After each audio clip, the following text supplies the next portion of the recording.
Hello everyone, আমি আজকে আপনাদের দেখাচ্ছি। দেখেন কি রান্না করেছি। আমি নুডলস রান্না করেছি ডিম দিয়ে আর ম্যাগির মশলা দিয়ে।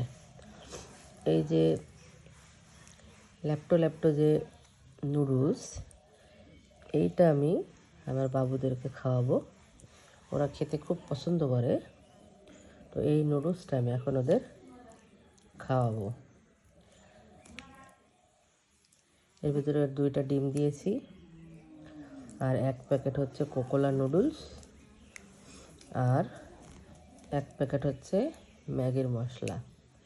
এটা কিন্তু খেতে খুবই সুস্বাদু, আর যেহেতু ডিম দেওয়া আছে বাচ্চারা খেতেও খুব পছন্দ করে। তো এইভাবে আপনারা রান্না করে আপনাদের বাচ্চাদেরও খাওয়াতে পারেন।